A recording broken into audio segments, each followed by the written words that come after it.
学生をやっています。僕が興味を持っていた、行きたかった、研究したかったっていう分野は天文学であった。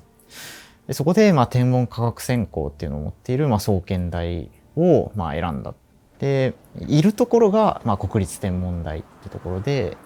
そこで学生をしながら研究をずっと続けているっていう。僕は結構ちょっと夜型の人なので、昼ぐらいに来て、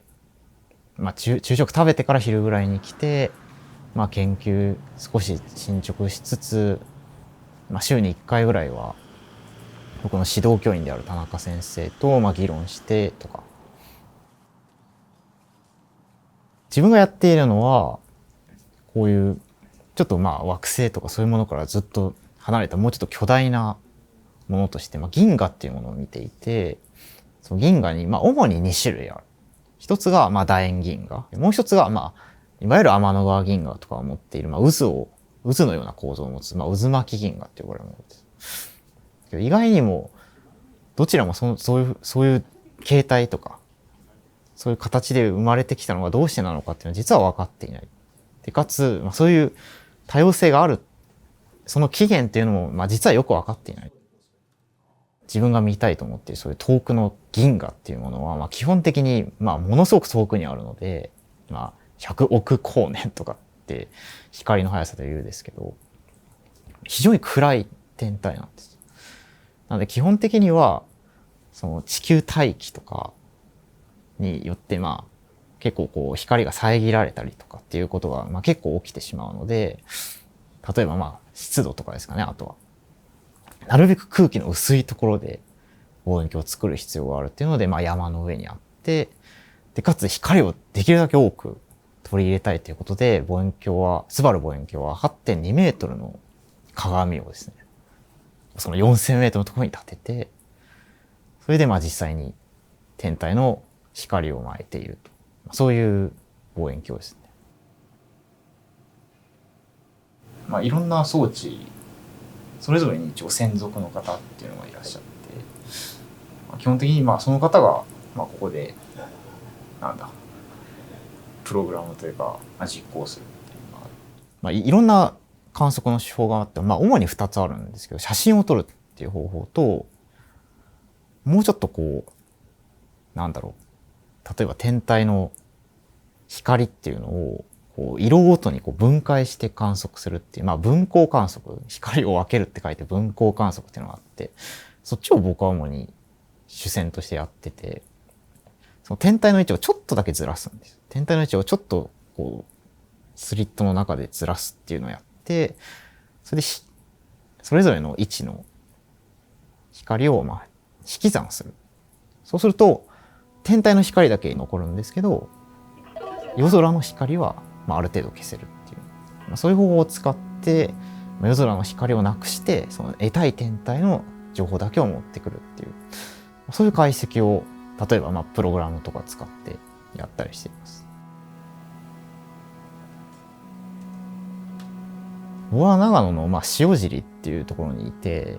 非常に周りに田んぼがあるみたいな、いわゆる田舎ですよね。ど田舎に住んでました。やっぱ実家からもかなり綺麗な星見えるんですよね。で結構星を見たりっていうのは結構やりました。2011年違う12年か12年が僕の中学入学の年なんですけど、その5月に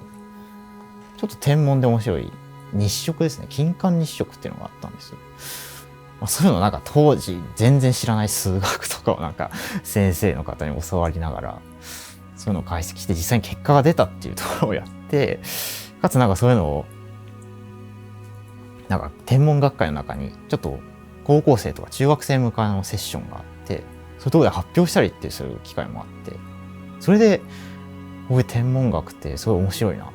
やってみたいなっていうふうに思ったのが、天文学を志すきっかけになった内容でした。意外とやっぱ結構自分も何やりたいかっていうのはあんまり当時はあんまり考えてなかったっていうのもあって、結構悩みましたね。どういう道で進んでいきたいかとか、純粋に公務員になってみたいな、そういう安定した道だってもちろんあって、そういうのを考えたりすることもありました。なんか大学とかはそうでしたかね、どちらかといえ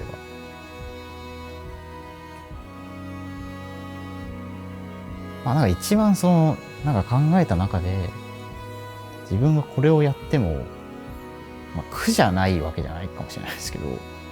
れをやって一番なんか面白い、楽しいって思える、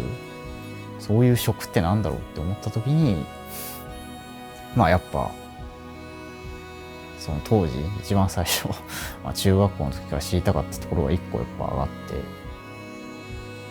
やっぱ安定してる職じゃないっていうのは多分一番大きいと思います、正直。しかもそのモチベーションを保つためにも、結局自分の、基本的には興味関心なので、そういう意味でなんて言うんでしょう、そこを突き詰めたい、職にまでついてそこを突き詰めたいって思えるかどうかですか。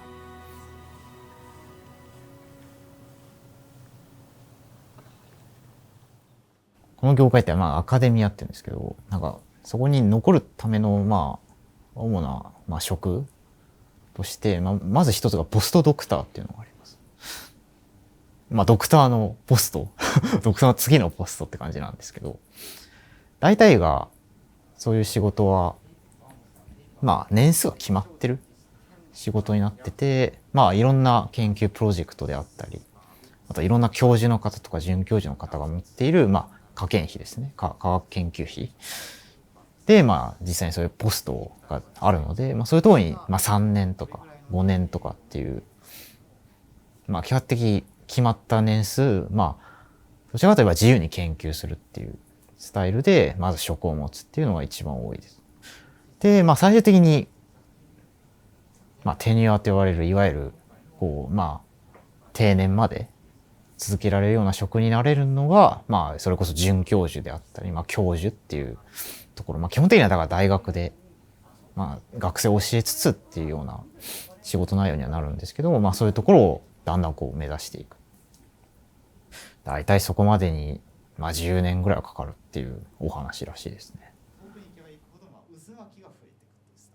僕は本当に大学4年の時に実は研究室2つ悩んでて、1個が高エネルギー物理っつって、物質をすごい速度で加速させてぶつけて新しい粒子が見えますかみたいなことをやってる。そういうのってかなり大掛かりな装置が必要なんですよ。スバルももちろん大掛かりでありますけど、天文ってどちらかというと小さい望遠鏡でも結構観測ができたりするので、そこまでなんか大掛かりでなくてもいろんな人がデータを実際に得たりすることができるんですけど、やっぱりそういう高エネルギー物理とかの分野だと実際にサイエンスをやれる、謎を解明するとか新しい粒子を見つけるとかっていうのは残念ながら本当に一部の人しかできなくて、ほとんどの人はそれを見つけるための装置を作るっていうところがほとんどなんです。その中で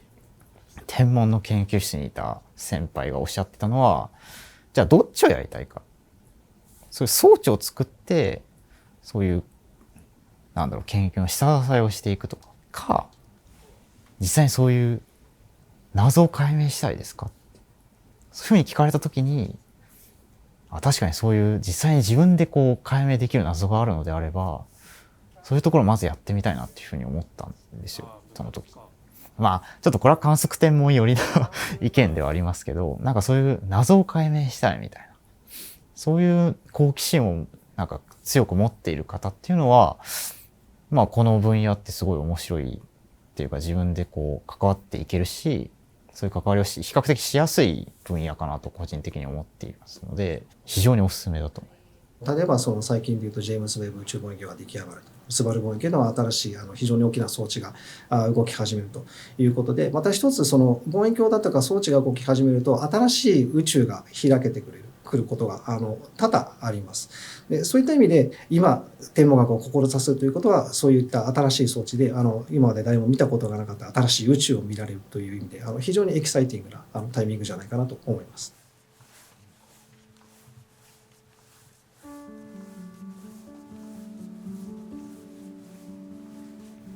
たまになんか本当にちゃんとした統計の本とかちゃんとした銀河の本とかを見たいって時に買うとやっぱ高いので、そういう時は天文台図書館で実際に借りたりとかもしてました。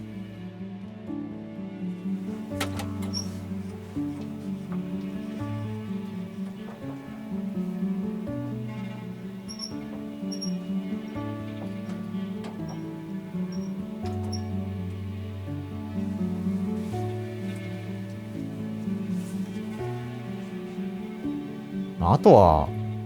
天文台って自然が結構多くて、これ都内でもかなり希少だと思うんですけど、たまになんだろう、ここで考えてもなんかよくわかんないというか思いつかないなってなった時に、向こうの使っていた望遠鏡があったりする原っぱがあるんですけど、そういうとこちょっと歩いてみたり散歩してみたりとか、やっぱ違うことをやっている時、そういう時に意外とこう頭の中で考えてると考えが整理できたりして、そういう時にじゃあこういう方法をちょっと手法に取り入れてみたらこういう結果が出るんじゃないかとか、そういうのがふと頭に思いつく時がありま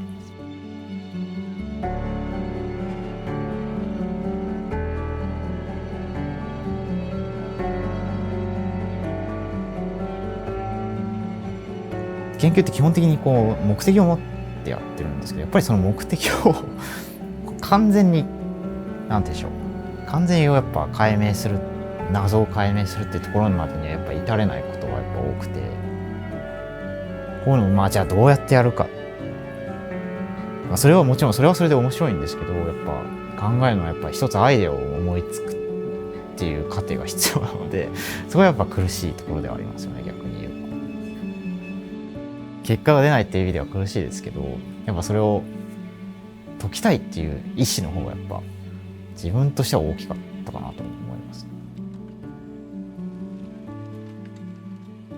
例えば望遠鏡で僕も結構こう自分で提案書出してみたいなこと、提案書出して実際に観測に行ってみたいなことを結構やってたんですけど、基本的には夜空の光しかその瞬間では見えないんですけど、そういうのを後でこう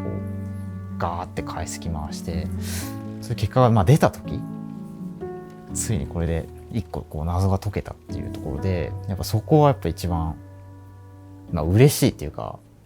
自分自身で感動するところではありますね。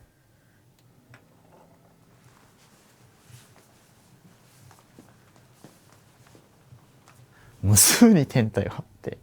それぞれで違うこう進化を遂げてきたりあったり、今まさにそういう新しい活動を起こしてたりっていうので、不思議なことだらけっていうので、そういうところに興味を持ってしまったと。例えば自分の研究がじゃあどう役に立つかって言われると、パッとは答え出ないですけど、一番の究極の目標は、じゃあ最終的にこういう銀河の成り立ちの違いっていうのがじゃあどうやってできたかっていうところまで最終的に見つけられたらもう万々歳だと思います。そこはある意味その人類の知的好奇心に貢献できるっていう観点で、ちょっと社会貢献ではないですけど、そういうある意味役立つことをしてるっていう、個人的な解釈はあります。多分何十年じゃ厳しいとは思います、正直。ただもちろんなんて言うんでしょう、それだけが進化過程だっていうのは難しいんですけど、一個例えばモデルを作るであったり、そういうことはできると思うんですよ。それ一個のこう進化モデルみたいなものを最終的に構築できたら、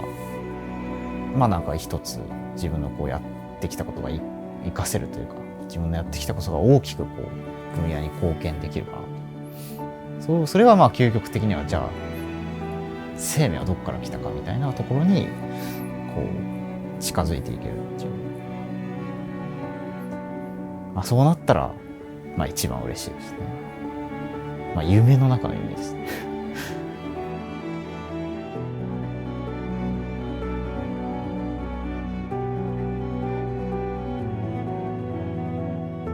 自分がそういう謎を知りたいっていうところに生きる意味を